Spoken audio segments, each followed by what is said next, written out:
Di dalam sebuah tenda kecil yang menggantung di sisi tebing Norwegia, Sasha menutup luka-luka di jarinya dengan lem, menahan perih yang seakan tak ada habisnya. Saat Tommy terbangun, Sasha langsung mengajaknya melanjutkan pendakian, tanpa memberi ruang untuk ragu. Keduanya bergerak naik dengan lincah, menunjukkan pengalaman yang sudah terasa lama. Mereka hanya berhenti sejenak untuk makan, atau berteriak melepas ketegangan. Bahkan sempat berbagi ciuman di tengah ketinggian yang memacu adrenalin. Namun, saat puncak hampir tercapai, kaki Sasha tiba-tiba terpeleset. Tali pengaman menahannya, tapi rasa frustrasi langsung menguasai dirinya. Ia kembali gagal di titik yang sama. Meski Tommy mencoba menenangkannya, Sasha terus mencoba lagi dan lagi. Tapi hasilnya tetap sama. Ia tak mampu melanjutkan pendakian. Saat langit mulai gelap, Tommy meyakinkan Sasha untuk berhenti dan mencoba lagi besok. Di dalam tenda, ia mengaku tak punya banyak kesempatan lagi dan mulai meragukan keberuntungan mereka. Sasha menepisnya, mencoba tetap tenang, hingga akhirnya mereka sepakat untuk turun dan kembali setelah badai reda. Namun, saat turun, angin kencang datang, membawa puing-puing berjatuhan. Mereka merapat ke dinding tebing. Tommy menyuruh Sasha turun lebih dulu. Tiba-tiba, batu besar jatuh dan menghantam Tommy. Ia terjatuh, tak sadarkan diri, tergantung di ujung tali. Sasha panik, menahannya agar tidak ikut terseret. Ia berteriak, tapi tak ada jawaban. Dalam keadaan itu, Sasha harus memilih. Dan satu-satunya cara untuk bertahan adalah melepaskan Tommy. Dengan air mata, ia menyaksikan Tommy jatuh menuju kematian. 5 bulan kemudian, di gurun Australia, Sasha mengemudi seorang diri. GPS-nya kehilangan sinyal, membuatnya kembali mengandalkan kompas milik Tommy. Malam tiba, ia berkemah di dekat tebing, tenggelam dalam kenangan dan kesepian yang belum hilang. Keesokan harinya, ia tiba di Taman Nasional Wanderer. Seorang penjaga memperingatkannya untuk tidak pergi sendirian, karena ada orang yang menghilang. Namun Sasha tetap bersikeras dan melanjutkan perjalanan. Di sebuah toko, 2 pemburu mulai mengganggunya. Situasi memanas, hingga seorang pria bernama Ben datang membela Sasha dan mengusir mereka. Setelah itu, Sasha meminta petunjuk arah. Ben menyarankan rute lain yang lebih indah, tapi berbahaya. Namun Sasha tetap memilih jalannya sendiri. Berjam-jam kemudian, ia berhenti di sebuah danau untuk bermalam. Hening, tapi ketenangan itu tak bertahan lama. 2 mobil datang, dan ternyata para pemburu itu kembali. Anjing mereka menggonggong, membuat Sasha gelisah. Ia segera masuk ke mobil, tepat saat salah satu dari mereka mengetuk jendelanya. Sasha mengabaikan pria itu, hingga akhirnya ia pergi. Malam pun tenang, apalagi saat para pemburu benar-benar meninggalkan tempat itu. Ia akhirnya bisa tidur dengan nyenyak. Pagi harinya, Sasha melanjutkan perjalanan dengan kayak, menembus arus deras tanpa kesulitan. Saat menemukan air terjun, ia melompat turun dengan percaya diri. Namun suasana berubah saat ia menemukan barang-barang milik pendaki hilang tergantung di pepohonan.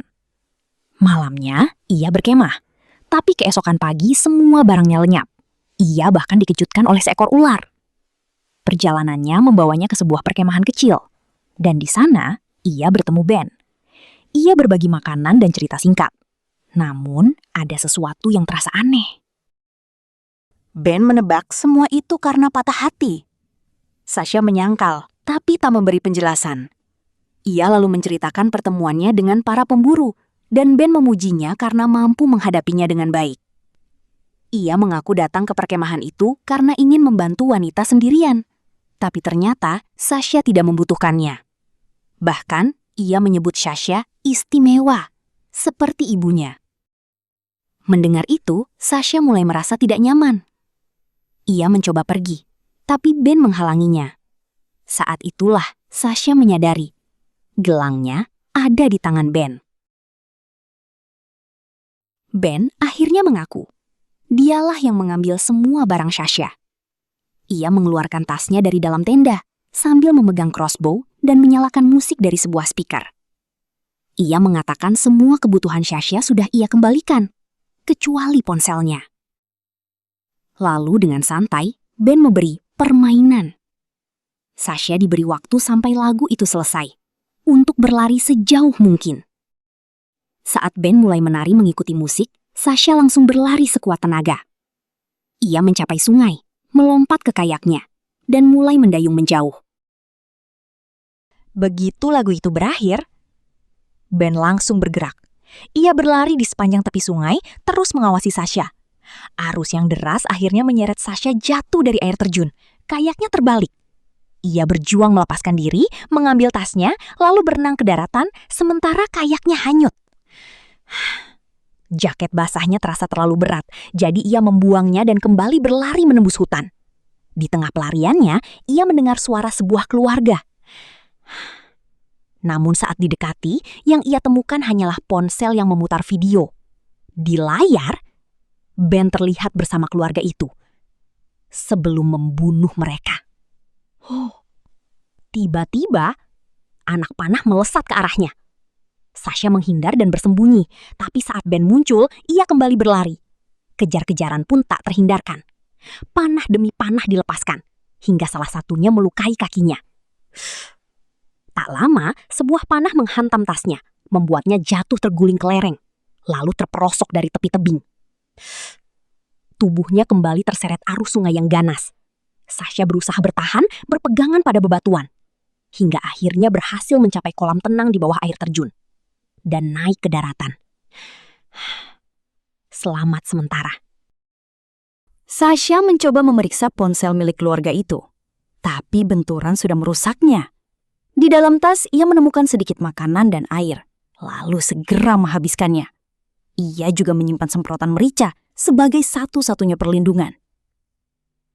Ia kembali bergerak, menembus ngarai tanpa menemukan jalan keluar, hingga akhirnya memanjat tebing dengan gerakan berbahaya. Dengan susah payah, ia mencapai puncak dan melihat seluruh area dari atas. Melalui teropong, ia menyadari perahu Ben masih di dekat jalur. Namun tiba-tiba, suara panggilan berburu terdengar. Ben muncul, bahkan sempat tersenyum ke arahnya. Sasha langsung turun dan bersembunyi di balik batu, menahan napas saat Ben mencari. Untungnya, ia tidak ditemukan. Saat aman, Sasha kembali mengintai. Ia melihat Ben di dekat perahunya, santai mendengarkan musik. Aneh. Melihat kesempatan itu, Sasha diam-diam masuk ke air dan berenang mendekat. Namun saat mencoba melepaskan perahu, ia tak sengaja menginjak perangkap beruang. Sasha terjatuh dan berteriak. Ben langsung mendengar dan bergegas menuju ke arahnya. Saat jarak mereka cukup dekat, Sasha langsung menyemprotkan merica ke wajah Ben. Ia terhuyung masuk ke air, sementara Sasha mencoba melepaskan diri. Namun rantainya tersangkut, dan Ben kembali menariknya. Tak lama, Sasha ditangkap. Ia digantung di pohon, kedua tangan terikat, dianggap sebagai bagian dari ritual berburu. Ben memaksanya makan, lalu menyiksanya saat ia menolak. Malam itu, hujan turun, dan Sasha dibiarkan menggigil sendirian. Keesokan harinya, ia diborgol dan dibawa dengan perahu. Ben mengungkap, ia tahu segalanya tentang Sasha, bahkan tentang kematian Tommy. Ucapannya terasa seperti tuduhan, membuat Sasha semakin tertekan. Mereka tiba di sebuah gua. Di dalamnya, Sasha melihat mayat-mayat tergantung dan potongan daging yang dikeringkan. Saat itulah ia sadar, dendeng itu berasal dari manusia. Sasha panik dan mencoba kabur, tapi Ben kembali menangkapnya. Ia menunjukkan gigi aslinya yang runcing. lalu berbicara seolah semua ini adalah hal wajar. Dalam kesempatan singkat, Sasha melawan. Ia menggigit telinga Ben dan menjatuhkannya. Rantai terlepas dan Sasha langsung lari. Ben mengejar. Sasha menarik rantai itu darinya, lalu melompat ke sungai. Ben ikut melompat dan kembali mengaitkan diri. Arus deras menyeret mereka berdua hingga akhirnya rantai itu tersangkut pada sebuah batu. Arus kembali menyeret mereka hingga Ben membentur kepala dan tak sadarkan diri. Sasha mencoba melepaskan rantai tapi gagal. Saat Ben sadar, ia langsung melawan. Keduanya saling menyerang di dalam air hingga Sasha mencekiknya dengan rantai. Namun Ben membalas, menjatuhkannya dan hampir menghabisinya. Di detik terakhir, ia berhenti, seolah teringat sesuatu. Sasha memanfaatkan kesempatan itu, memukulnya, menghantam kakinya dengan batu, meski ia sendiri terluka parah. Malam tiba, mereka terdampar, tak berdaya. Dalam gelap, Sasha akhirnya mengakui kebenaran tentang Tommy, bahwa ia melepaskannya, tanpa pernah tahu apakah ia masih hidup. Penyesalan itu menghantuinya. Keesokan pagi, kondisi Ben memburuk. Tanpa pilihan, Sasha memaksanya ikut memanjat tebing. Dengan kaki terluka dan tanpa alas, ia memimpin pendakian berbahaya.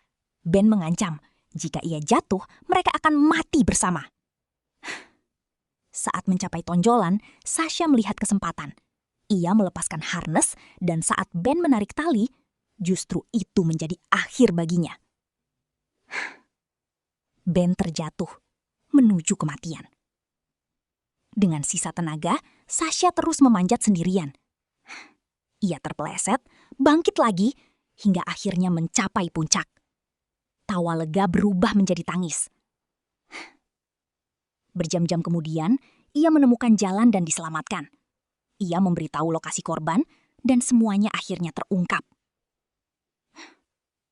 Di tepi pantai, Sasha mencium kompas milik Tommy, lalu melemparkannya ke laut. Untuk pertama kalinya, ia benar-benar melepaskan masa lalunya. Dan di titik itu, kisah ini pun berakhir. Film ini mengingatkan bahwa keberanian bukan hanya soal menaklukkan alam, tapi juga menghadapi rasa bersalah yang paling dalam. Sasha membuktikan, sejatuh apapun seseorang dalam penyesalan, selalu ada pilihan untuk bangkit dan melanjutkan hidup. Di saat yang sama, cerita ini memperingatkan, ambisi tanpa kendali bisa membawa pada bahaya. Terkadang, berhenti sejenak dan mendengarkan justru adalah bentuk kekuatan, bukan kelemahan. Dan ketika semuanya terasa gelap, ketahanan mental menjadi satu-satunya harapan. Keinginan untuk bertahan bisa menjadi kekuatan terbesar untuk keluar dari situasi paling berbahaya. Pada akhirnya, ini adalah tentang melepaskan, memaafkan diri sendiri, dan berdamai dengan masa lalu. Karena hanya dengan itu, seseorang bisa benar-benar bebas dan melangkah ke depan.